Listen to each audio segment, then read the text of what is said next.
Storyblocks.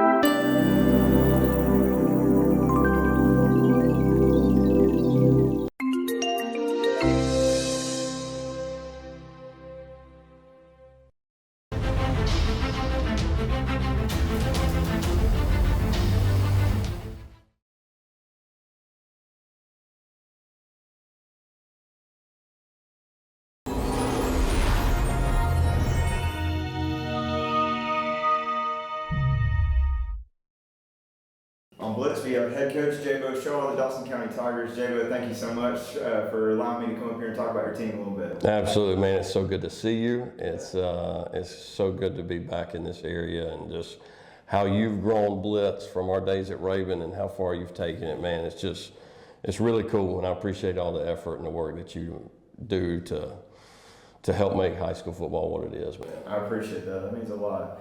Getting that, let's talk about just recent. You get the first W over Banks. That was nice to get the monkey off the back, I'm sure. Talk about getting that first win, not always the prettiest, but how did that feel after coming so close in the last couple games before that? Yeah, I'm really happy for our team, and especially our seniors, and you know, they have done a great job buying in from when I walked in the door in January, and what I'm trying to ask them to do, and you know, our brand of football and the things that we want to stand for as a team. And so it was more about them and them seeing some success and us fighting through some adversity when it came to weather delays. How do we handle a weather delay? You know, just all those little moments. You know, how do we handle it and then find a way to bounce back and fight through some adversity? And we were able to do that and find a way to win. And so just really happy for our seniors. It was our senior night as well, so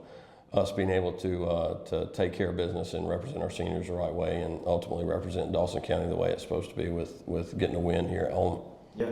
Now your journey takes you from obviously the great glory days at Raven, and then going to Wayne County and turning that program around in a heartbeat, taking it to new heights, and then you go to South Carolina and find your way back here to North Georgia.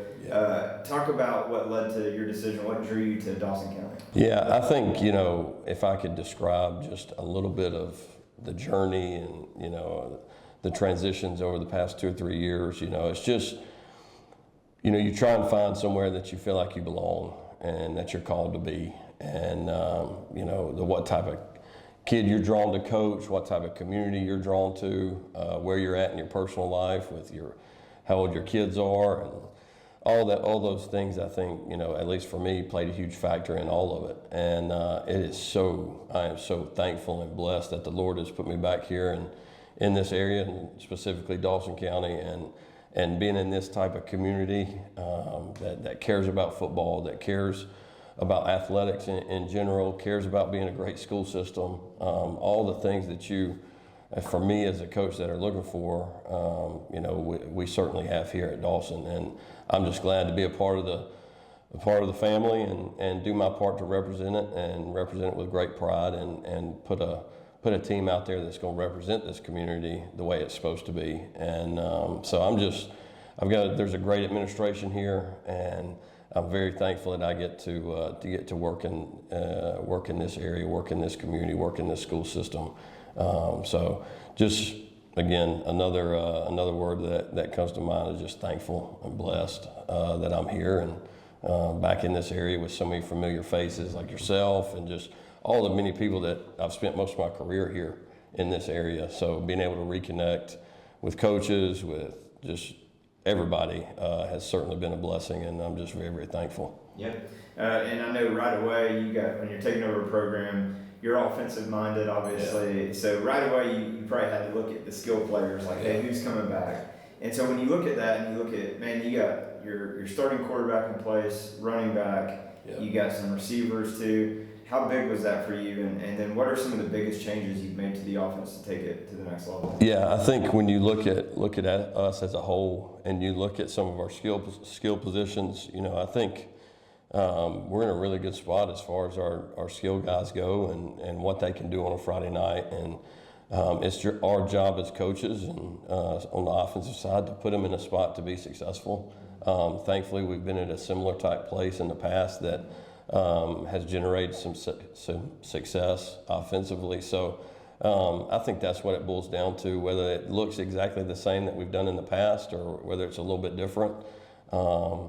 At the core of it, it's still going to be, what we've done over the years and trying to put our guys in the spot to be successful and let them go play fast and have fun on a Friday night. But, having Gunner, lead us from a quarterback position, Cody McBraer's had a great start to the year as far as running the football. Dylan Edwards has had some explosive nights on a Friday night, kind of leading the way in our receiver room. And then you just kind of go at the other spots and you look at what we've done over the past 3 games.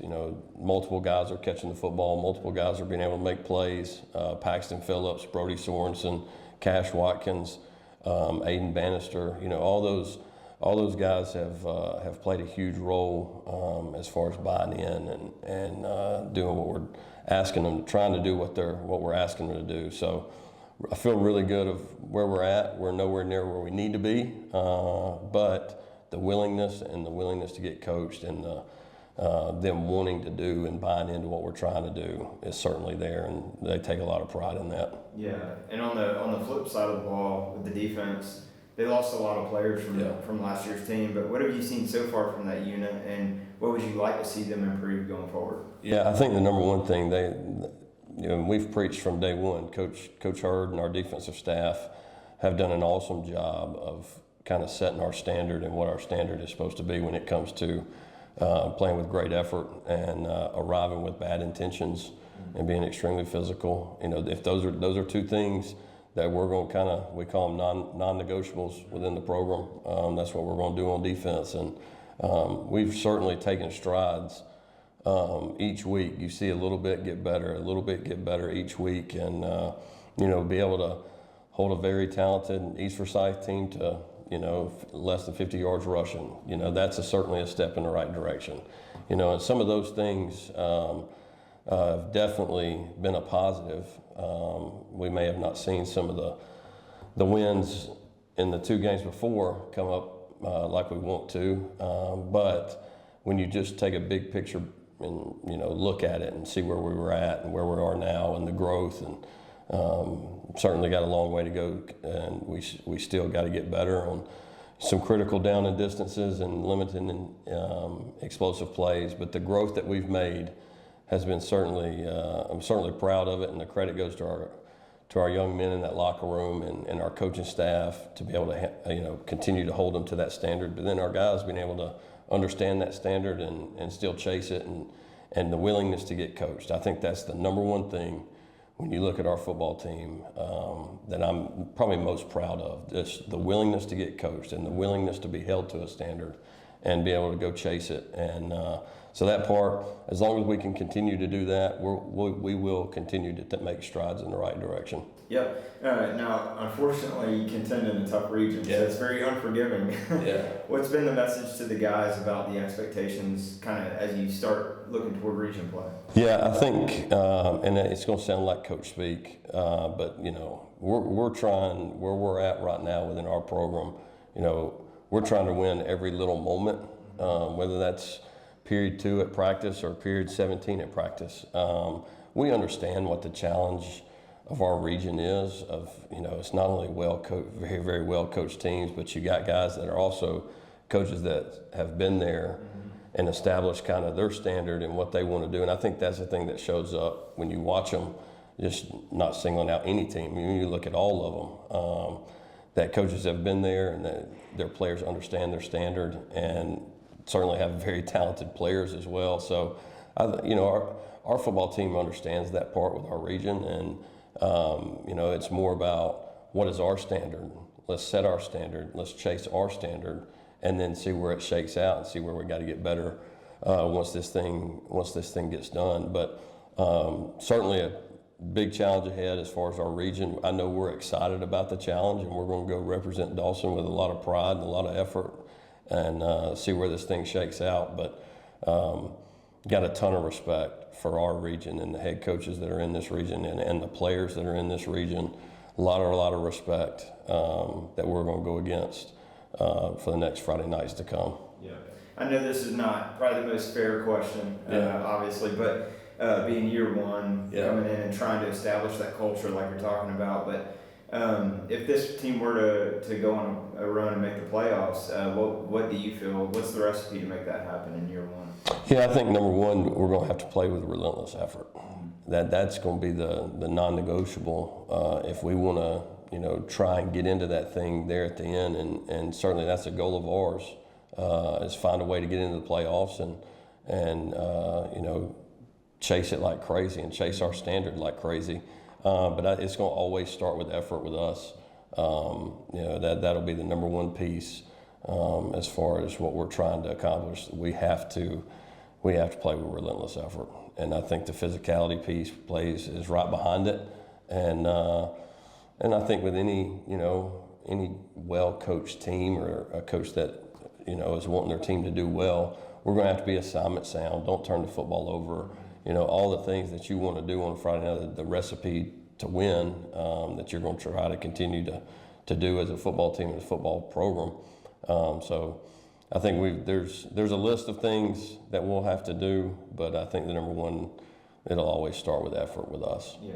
Well, man, I'm glad to reconnect. Yeah. Can't wait to continue covering your team and see what y'all do the rest of this year and moving forward into the future. Absolutely, man. Brian, thanks so much for being here. It's so good to see you. Thanks for all you do, man, and looking forward to many more conversations. Thank you.